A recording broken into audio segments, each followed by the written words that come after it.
Fala pessoal, tudo bem com vocês? O esquema não funcionou. Muitos erros na Neoquímica Arena. O Luan e o Matheus Vital praticamente não estiveram em campo.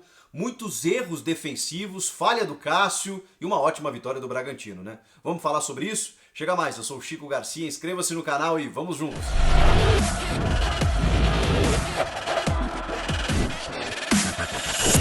O cenário foi outro em relação ao empate no derby, em que o Palmeiras foi abaixo, aquém daquilo que se esperava, e o esquema do Corinthians funcionou. Quando teve a bola, teve a posse, foi mais agressivo, teve uma consistência tática no meio campo, com esse tripé de volantes, que funcionou muito bem, com o Rony e o Gabriel chegando na frente, o Luan tendo uma importância tática interessante, né? Tirando o zagueiro Luan do Palmeiras da área, abrindo espaços, o Mosquito como sempre perigoso lá na frente.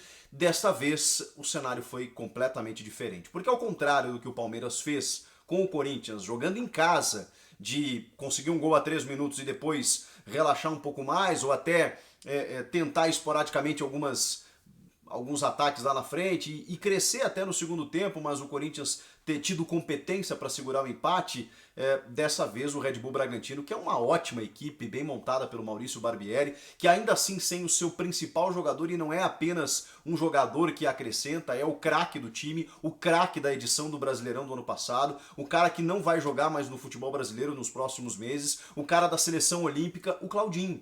O Claudinho não estava em campo, o Maurício Barbieri apostou no Pedrinho, mas tem outros jogadores ali de muita importância, né? O Aderlan que fez o gol, o próprio Pedrinho que fez uma boa partida, o Ítalo que é um cara mais experiente, o Lucas Evangelista que tem se destacado no meio, o Elinho ex-São Paulo que realmente tem uma jogada individual.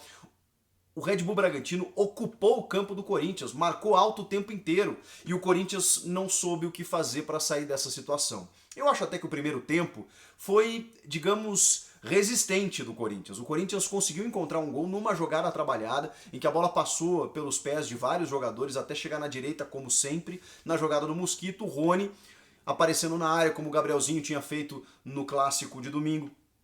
Consegue numa falha do Léo Ortiz, que não percebe, né, a presença do Rony ali, duas vezes consegue fazer o gol. O Corinthians até estava trocando mais passes, estava tentando sair dessa pressão alta que o Bragantino estava impondo naquele momento, e com essa circulação de bola conseguiu chegar ao seu gol.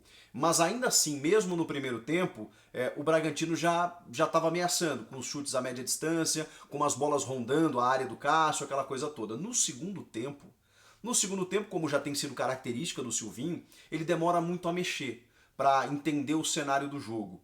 E essa demora acabou custando caro. Também a gente precisa entender que a demora muitas vezes se dá porque ele não tem recursos. E isso vai ser uma tônica do campeonato, da temporada, gente. Seja o Silvinho, seja qual técnico for, isso vai ser uma constante. A gente tem que entender que o Silvinho, quando vai mudar um esquema, quando ele já não tem um jogador para escalação, já complica. Quando ele entra com uma escalação limitada, a gente já vê um cenário difícil. Quando chega no meio do jogo, em que ele precisa mudar a partida, que ele precisa fazer alguma coisa diferente, não tem opção. Não tem opção. E a gente viu isso de várias maneiras nessa partida. Primeiro que o Aderlan faz o empate, né, num gol de bola parada, em que o Victor Cantilho tá na bola, e aí tem outro defensor também que agora eu não me lembro, mas o Aderlan consegue cabecear na pequena área praticamente do Corinthians e empatar a partida, o que já era justo naquele momento pelo que o Bragantino estava produzindo. O Fagner até se soltou um pouco mais porque o Fábio Santos vinha fazendo uma correção defensiva que muitas vezes falta ao Corinthians. Eu acho que o Fábio defensivamente até fez uma boa partida, sabe? Acho que ele até recuperou ali na linha, conseguiu travar várias jogadas pelo lado direito, sempre muito perigoso com o Arthur. Conseguiu ser um cara mais efetivo ali. Por pouco o Bragantino não entrou mais. Agora, quando o Bragantino começa nessa pressão, começa a agredir mais o Corinthians, começa a ter mais recursos, né? Porque aí o Barbieri botou o Eric Ramírez, por exemplo, que fez o gol da vitória.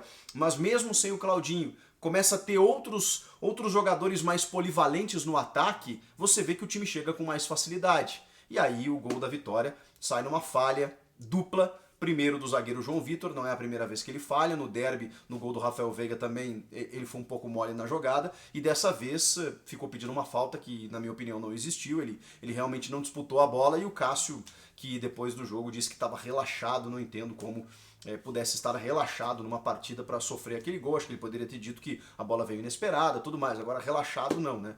Relaxado não é um termo adequado. E sobre o João Vitor, é porque muito vai se discutir agora, porque o Gemerson que estava no banco não começou. O Gemerson está voltando de lesão, está terminando o contrato, mas eu acho que isso nem era o problema. O problema é que ele está um pouco sem ritmo, né? Também não sei, pode ser que seja problema pelo fato dele não defender mais o Corinthians, provavelmente depois do dia 30 de junho. Tem uma possibilidade de renovação ainda que a gente não sabe se vai acontecer. Agora, a gente precisa entender, né? O João Vitor é muito jovem, o João Vitor tem 19, 20 anos. Ele vai falhar, ele vai oscilar. E esse é o ônus de você botar jovens no teu time. Não, então tem que botar só os experientes agora. Mas e a renovação? A renovação que é necessária. E os jogos bons que o João Vitor fez? A gente não pode apagar também. Então ele vai falhar, é natural. Ele está começando a carreira no Corinthians, ainda sem torcida. Imaginem quando tiver torcedores na Neoquímica Arena. É difícil, gente, segurar a pressão de vestir a camisa do Corinthians tão jovem.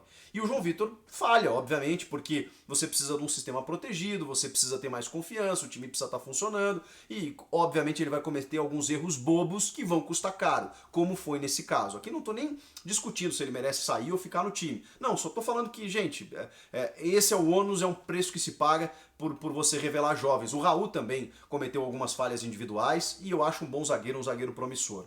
Agora, tem jogadores que ficaram muito abaixo, né? O Corinthians que, no primeiro tempo, até de uma forma mais organizada, conseguiu vencer o jogo, né, nos primeiros 45 minutos e sofreu a virada no segundo, teve em alguns jogadores erros crassos, técnicos, individuais, básicos, do Victor Cantillo, do Luan e do Matheus Vital, especialmente do Luan e do Vital. O Cantillo não fez um jogo como fez no derby, por quê? Porque ali ele tinha a bola nos pés e a possibilidade de criação, ele teve mais espaços. O Palmeiras, que tinha só um volante de contenção, Veiga e Gustavo Scarpa, que não combatem tanto, deixou o Cantillo à vontade para construir o seu jogo. Não foi o caso desta vez contra o Bragantino, que tem um meio-campo mais robusto, que avançou as suas linhas e que dava muito pouco espaço para o Cantillo. O Cantillo recebia a bola e já era travado imediatamente. Então ele pouco conseguiu girar essa bola e rodar. O Gabriel dava opção, o Rony dava opção e os dois até se sobressaíam nesse meio de campo exatamente por essa capacidade. Só que o Corinthians, quando conseguia circular um pouco a bola,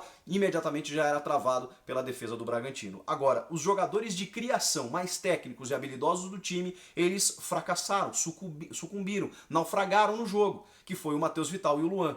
Tecnicamente, individualmente, os dois nulos. Eles não conseguiam dominar uma bola. Eu ia dizer, dominavam uma bola e não davam sequência. Mal dominavam. Às vezes, o Luan não conseguia dominar uma bola para puxar um contra-ataque. Era facilmente batido. Quando pegava uma bola, errava passe de 2 metros. Não sei o que está acontecendo com esse jogador. Eu sei que ele está sacrificado, entre aspas, né, jogando de falso 9, coisa que não aconteceu mais uma vez. Ele saiu muito da área, não sei se para enganar a marcação do Bragantino, como fez contra o Palmeiras, mas para tentar combinar a jogada e tudo mais, tentar participar do jogo, mas isso é muito pouco, gente. Não dá para valorizar o Luan só pelo fato dele tocar mais na bola, porque ele está tocando errado. Ele tá vindo realmente para ajudar esse meio campo e tudo mais, só que ele tá pisando na bola, ele tá tropeçando na bola, ele não consegue dar sequência na jogada. E o Corinthians não tem uma alternativa para o setor. Seja para tirar um dos volantes, puxar ele para o meio, onde ele teoricamente renderia mais e colocar um cara na frente, seja para tirá-lo do time para colocar um cara na frente. E o Matheus Vital, que vinha sendo o principal jogador do time antes da lesão, com a sua jogada individual, com a sua inteligência, com uma dinâmica interessante, que eu até elogiei no Campeonato Paulista, no jogo contra a Ponte Preta, numa chuva em Itaquera, que ele foi lá, cara, botou a bola embaixo do braço e resolveu, e o Corinthians conseguiu, acho que até empatar aquele jogo, não sei se ganhou, mas muito por conta da imposição do Matheus Vital, que inexiste nesse momento. Não sei se é reflexo da lesão, se é falta de confiança, se o time não está funcionando, mas os dois inexistiram no jogo, foram completamente nulos. E aí o Silvinho, que demora para mexer, porque já não tem recurso, mas aí demora para mexer por quê? Eu consigo entender, porque ele vai olhar para o banco e vai falar, bom, vou botar o Léo Natel, azar, vou botar o Léo Natel, um jogador de força física, né, de chute, talvez ele possa fazer essa função de falso 9, já fez com o Mancini também, o cara lesiona com 2 minutos em campo, difícil também. Aí ele pensa, bom, eu não tenho mais atacante, tem o Cauê, gente, aí a solução vai ser quem tá no banco. O Cauê tem 17 anos, 18 anos. Como é que a gente vai esperar algo do Cauê, que já teve uma sequência com o Mancini e só era titular porque o Jô tá muito mal? O Jô nem estava à disposição hoje, mas o Cauê só virou titular por conta disso. Aí a gente vai achar que o Cauê é a solução. Eu entendo não colocar o Cauê. Aí o que faz o Silvinho?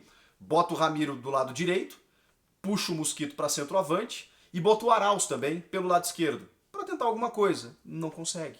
A qualidade é muito pouca, é muito baixa. Então a gente vai enlouquecer aqui falando de uma boa atuação, não uma grande atuação, mas uma boa atuação no derby, pela forma como o adversário se portou, pela forma como o time vinha, né, contestado, com a eliminação pro Atlético Goianiense, aí teve aquela vitória contra o América no meio do caminho, o América que tá lá embaixo, e aí vem enfrentar o Palmeiras no Allianz e consegue um empate no segundo tempo. E eu falei aqui, o Timão sai valorizado pela forma como jogou. Jogou de uma forma bem consistente e parecia mostrar uma evolução. Vem o jogo seguinte, o adversário muda a qualidade do jogo, a estratégia do adversário e o time já sucumbe de novo. Vai ser um eletrocardiograma, porque não tem qualidade, não tem recurso, não tem repertório, não tem jogador, não tem elenco. É muito difícil, gente. Olha, vai ser uma temporada terrível pro Corinthians, porque você pode armar um sistema defensivo interessante. Se tiver um erro individual, ferrou com tudo. Você pode montar um meio de campo mais consistente com 3 volantes. Se você não tem um meia armador ou se você não tem atacante, você puxa um cara para fazer a de falso 9 e aí bota mais um cara no meio e tudo mais. Só que se os erros individuais eles acontecerem e em contrapartida o teu adversário se colocar no teu campo e numa imposição você se deixar ser dominado, bom, aí realmente não tem como resolver, porque o Corinthians vai esbarrar numa qualidade. E hoje o Red Bull Bragantino tem uma qualidade superior à do Corinthians. É por isso que o Bragantino, não só melhor do que o Corinthians, está entre os melhores classificados do Brasileirão, entre os times paulistas. Porque o Bragantino tem uma consistência que já vem de 2, 3 temporadas para montar esse time. E que não para de investir. E isso faz diferença. O Corinthians mostrou hoje mais uma vez que será um ano difícil e um Campeonato Brasileiro preocupante. Comentem aqui embaixo, inscreva-se no canal, eu volto na próxima. Tchau!